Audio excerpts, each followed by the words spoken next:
बच्चों, अध्याय 2 विज्ञान कक्षा 6 के प्रश्नोत्तर हल करेंगे। अध्याय का नाम है सजीव जगत में विविधता। तो चलिए यहाँ पर सबसे पहले बहुविकल्पीय प्रश्न है। इसमें प्रश्न नंबर 1 दिया है, सही विकल्प चुनकर लिखिए। इसमें दिया है, एक विद्यार्थी ने मिट्टी से एक नवोद्भिद पौधा खोद निकाला तथा प्रेक्षण किया कि उसके साथ पौधे का एक भाग भी बाहर निकल आया है। उस भाग से बाल जैसी संरचनाएं निकली हुई थी। यह पौधे का कौन सा भाग हो सकता है? तो उत्तर में सही ऑप्शन, ये 4 ऑप्शन दिए, इसमें सही ऑप्शन है ऑप्शन डी, मूल। तो यहाँ उत्तर में हम क्या लिख देंगे? मूल। अगला है दूसरे नंबर का, दिए गए चित्र में पीपल के पत्ते को दर्शाया गया है। पत्ते के शिराविन्यास के बारे में क्या निष्कर्ष निकाला जा सकता है? यहाँ पर 4 ऑप्शन दिए, इसमें सही ऑप्शन है ऑप्शन सी, जालिका रूपी शिराविन्यास, क्योंकि प्राप्त डिजाइन में जाली जैसी शिराएं दिखाई दे रही हैं। तो उत्तर में हम ऑप्शन सी लिखेंगे। चलिए बच्चों आगे बढ़ते हैं। इसके बाद प्रश्न नंबर 3 आता है, विद्यार्थी नीचे तालिका में सूचीबद्ध विभिन्न पौधों का परीक्षण करता है।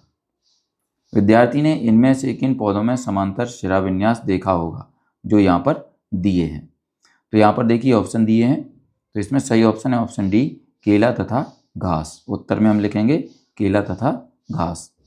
आगे देखिए अगला प्रश्न है प्रश्न नंबर 4। इसमें एक चित्र दिया है, नीचे पूछा गया है, निम्नलिखित में से कौन सा विकल्प जोड़ों के नाम का वर्णन करता है जिन्हें का खा गा के रूप में नामांकित किया गया है? तो इसमें सही ऑप्शन है ऑप्शन ए, का पार्श्व जड़ें, खा मूसला जड़ और गा रेशेदार जड़। उत्तर में हम लिखेंगे ऑप्शन ए। अगला है 5वें नंबर का प्रश्न, ठंडे प्रदेशों में रहने वाले जीवों की सुरक्षा के लिए क्या अनुकूलता नहीं पाई जाती है? यहाँ पर इन्होंने ऑप्शन दिए हैं, यहाँ पर इन्होंने 3 बातें दी हैं। क्या क्या दी हैं? पतली त्वचा, मोटी त्वचा, त्वचा के नीचे मोटी वसा का आवरण।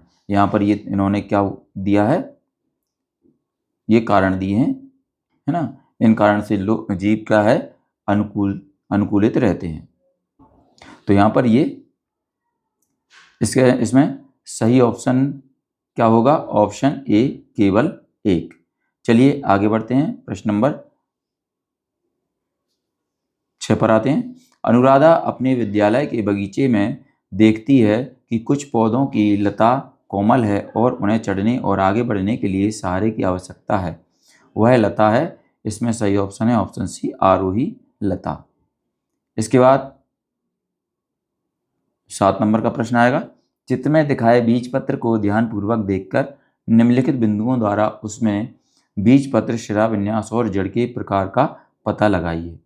तो यहाँ पर देखिए इसमें सही ऑप्शन है ऑप्शन डी, द्विबीजपत्री, जालिका, शिराविन्यास और मूसला जड़। अगला है 8 नंबर का प्रश्न, सविता की मां ने बगीचे में सब्जियों के पौधे लगाए। सविता ने बगीचे में लगे टमाटर के पौधे से कुछ टमाटर तोड़ते समय यह ध्यान दिया कि इस पौधे का तना कोमल और हरा है। आप पता लगाइए इसे किस वर्ग में रखा जा सकता है? तो इसमें सही ऑप्शन है ऑप्शन ए, साग।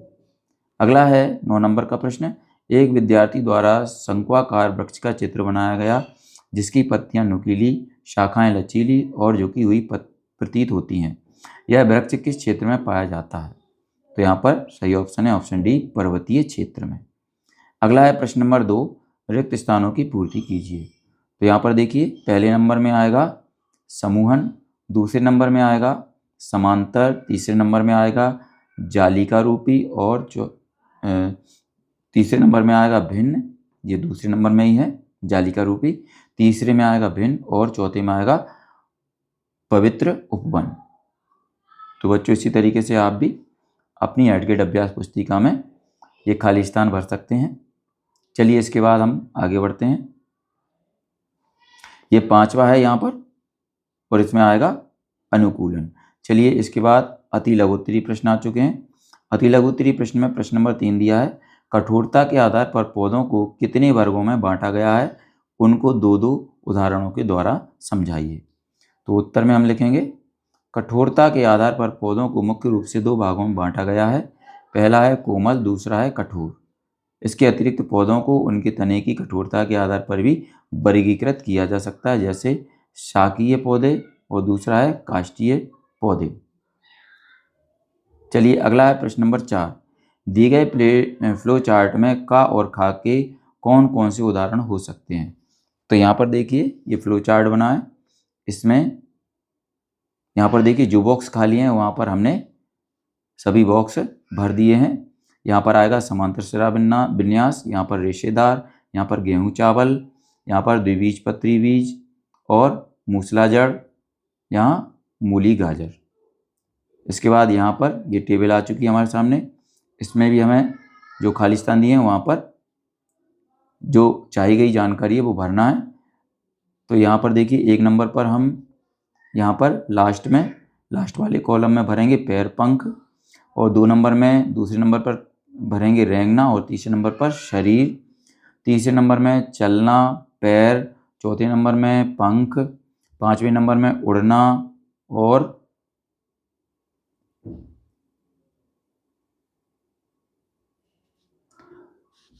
यहाँ पर छठे नंबर में चलना पैर, इसके बाद मेंढक, 7वें नंबर में कूदना पैर, 8वें में उड़ना पंख, और 9वें में चलना दौड़ना, और 10वें में भरेंगे तैरना चलना, और लास्ट वाले कॉलम में पैर। चलिए बच्चों इसके बाद आगे बढ़ते हैं हम। आगे है प्रश्न नंबर 6। स्थानीय समुदाय द्वारा जैव संपदा का संरक्षण किस प्रकार किया जाता है और इसे क्या कहते हैं।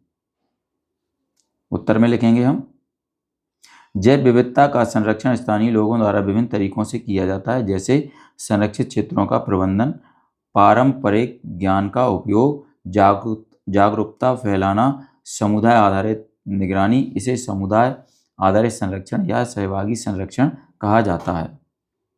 इसमें स्थानीय लोगों को संरक्षण प्रयासों में सक्रिय रूप से शामिल किया जाता है, जिससे न केवल जैव विविधता का संरक्षण होता है बल्कि स्थानीय समुदायों का सशक्तिकरण भी होता है।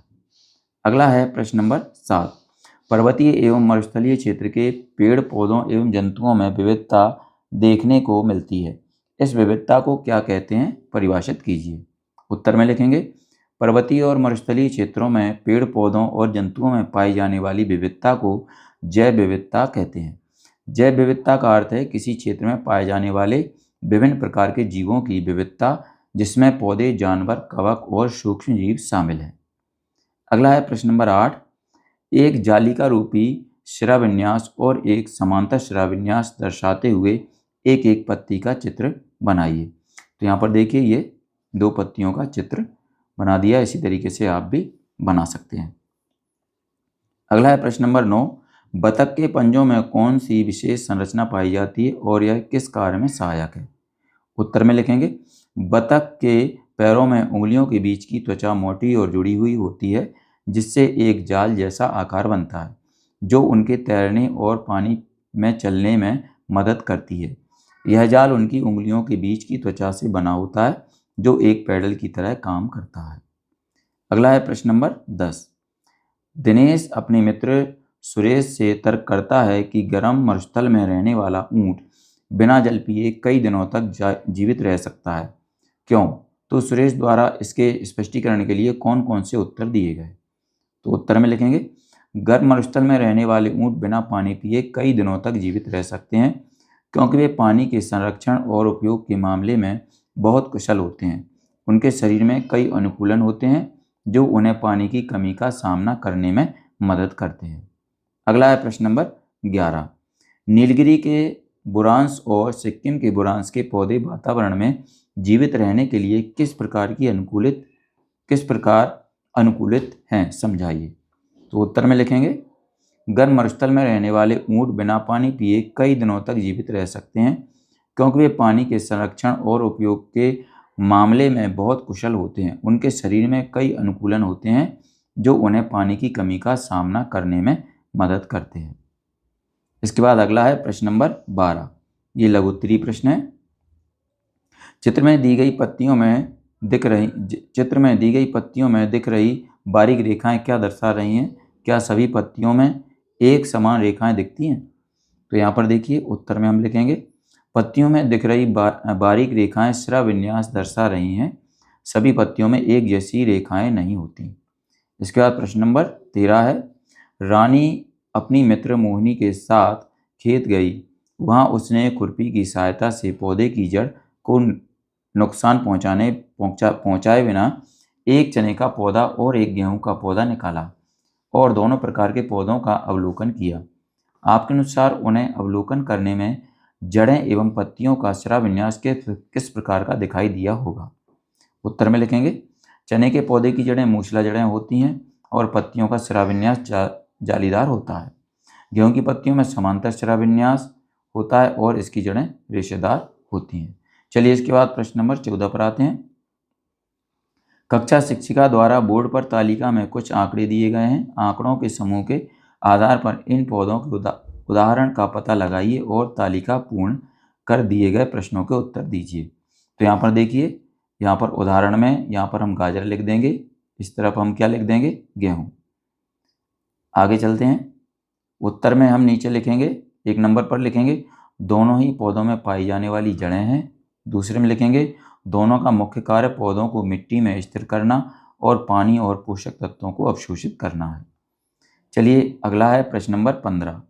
मूसला जड़तंत्र एवं झकड़ा जड़तंत्र को दर्शाते हुए नामांकित चित्र बनाइए। तो यहाँ पर देखिए बच्चों, यहाँ पर ये इस तरफ मूसला जड़ दी हुई है और इस तरफ झकड़ा जड़ दी हुई है। इसी तरीके से आप भी इनको बना सकते हैं। अगला है प्रश्न नंबर 16। क्या सभी बीज एक जैसे होते हैं? क्या किसी पौधे के बीज, जड़ों के प्रकार, पत्ती के श्रवविन्यास में परस्पर संबंध होता है? उदाहरण द्वारा समझाइए। उत्तर में लिखेंगे सभी बीज एक जैसे नहीं होते। जिन पौधों में 2 बीज पत्र होते हैं वे आमतौर पर जालीदार श्रवविन्यास और मूसलाजड़ प्रणाली दिखाते हैं। जिन पौधों में एक बीज पत्र होता है वे आमतौर पर समानांतर श्रवविन्यास और रिश्तेदार जड़ प्रणाली दिखाते हैं। इसलिए पौधे के बीज, जड़ के प्रकार और पत्तियों के श्रवविन्यास के बीच एक मजबूत संबंध है जो उनकी विकास और वर्गीकरण में मदद करता है। अगला है प्रश्न नंबर 17। शिक्षक ने स्कूल के कार्यक्रम के दौरान एक छात्र को सैम, दूसरे को छात्र को तरबूज बनाया। जब सैम तरबूज से पूछती है कि तुम्हें विसर्पी लता समूह में क्यों रखा गया है और मुझे आरोही लता समूह में क्यों रखा गया है? उत्तर में लिखेंगे तरबूज को विसर्पी लता समूह में और सैम को आरोही लता समूह में उनकी वृद्धि की विधि के कारण रखा गया। तरबूज जैसे विसर्पी लता वाले पौधे सीधे खड़े नहीं हो पाते और जमीन पर फैल जाते हैं, जबकि सैम जैसे आरोही लता वाले पौधे सहारे की मदद से ऊपर चढ़ते हैं। प्रश्न नंबर 18। राजस्थान का रहने वाला मानस अपने माँ पिताजी के साथ लद्दाख घूमने गया।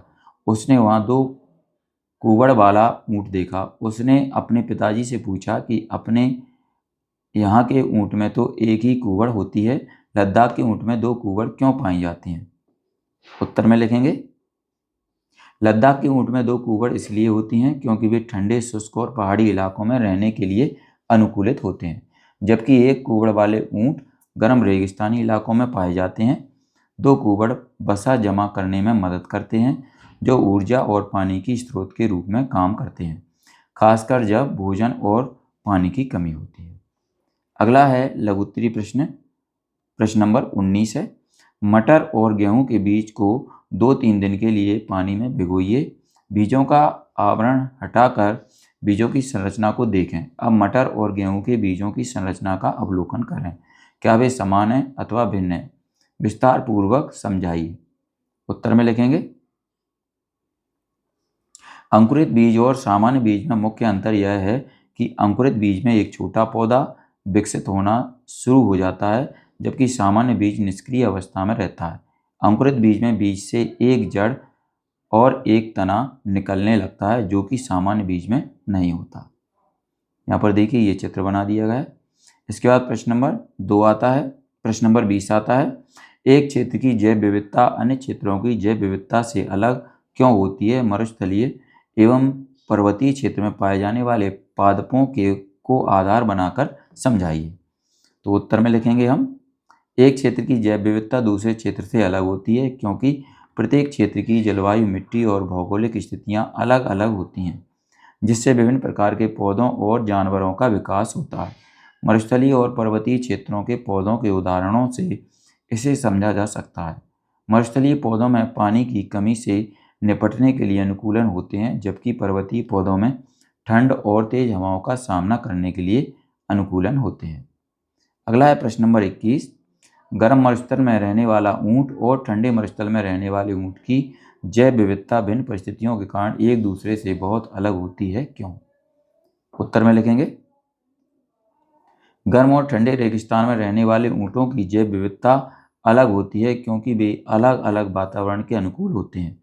गर्म रेगिस्तान के ऊंटों में एक कूबड़ होता है जो वसा को संग्रहित करता है और उन्हें पानी और ऊर्जा प्रदान करता है, जबकि ठंडे रेगिस्तान के ऊंटों में दो कूबड़ होते हैं जो ठंड से बचाव प्रदान करते हैं।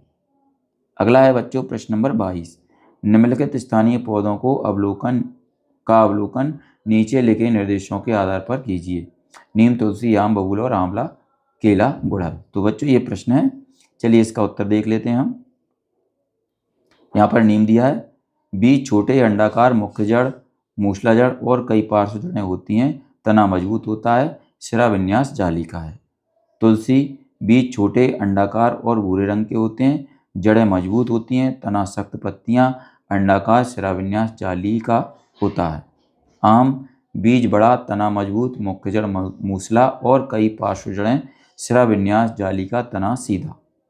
अगला है बबूल, बीज छोटे, जड़ें मजबूत, मुख्य जड़ मूसला और कई पार्श्व जड़ें, तना मजबूत, सिरा विन्यास जाली का। आंवला, बीज छोटे, जड़ें मजबूत, मुख्य जड़ मूसला और कई पार्श्व जड़ें, तना मजबूत, सिरा विन्यास जाली का। केला, बीज छोटे, जड़ें रेशेदार तथा पत्तियों से बना, सिरा विन्यास समांतर। गुड़हल, बीज छोटे, तना मजबूत, जड़ें मूसला की पार्श्व जड़ें, सिरा विन्यास जाली का। अगला है बच्चों यहाँ पर देखिए प्रश्न नंबर 23 है। दिए गए चित्र को ध्यान से देखते हुए इनकी समानताएं एवं असमानताएं बताइए और इनमें पाए जाने वाले अंतरों का कारण स्पष्ट कीजिए। तो चलिए इसमें समानताएं और असमानताएं देखते हैं। यहाँ पर देखिए समानता में पहले नंबर पर हम लिखेंगे, दोनों प्रकार की बकरियां शाकाहारी होती हैं और ये समानता पढ़ लेते हैं पहले हम, दोनों के खुर फटे हुए होते हैं। असमानता पढ़ेंगे, पहाड़ी बकरियां मैदानी बकरियों की तुलना में अधिक मजबूत होती हैं, मांसल होती हैं, मैदानी बकरियां पतली और हल्की होती हैं। ये एक नंबर का है। ये दूसरे नंबर पर आते हैं, पहाड़ी बकरियों के बाल मोटे और लंबे होते हैं जो उन्हें ठंडे और कठोर मौसम में गर्म रखते हैं। मैदानी बकरियों के बाल छोटे और हल्के होते हैं।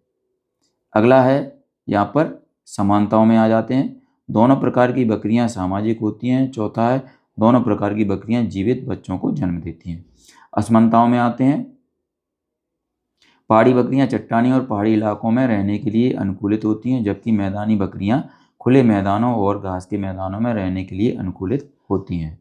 अगला है चौथा, पहाड़ी बकरियों के सींग बड़े और मजबूत होते हैं जो उन्हें लड़ाई और बचाव के लिए इस्तेमाल करने में मदद करते हैं।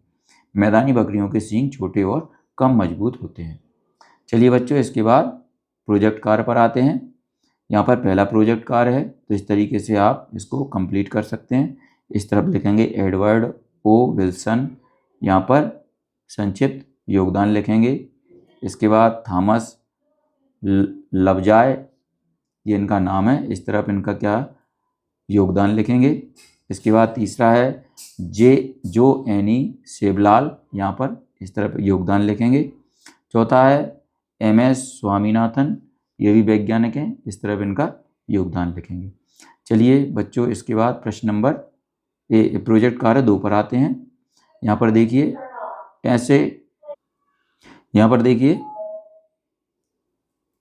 प्रश्न में दिया है कि अपनी दादा दादी से चर्चा करके ऐसे वृक्षों या पौधों और जानवरों के नाम लिखना है जो विलुप्त हो चुके हैं या विलुप्त होने की कगार पर हैं।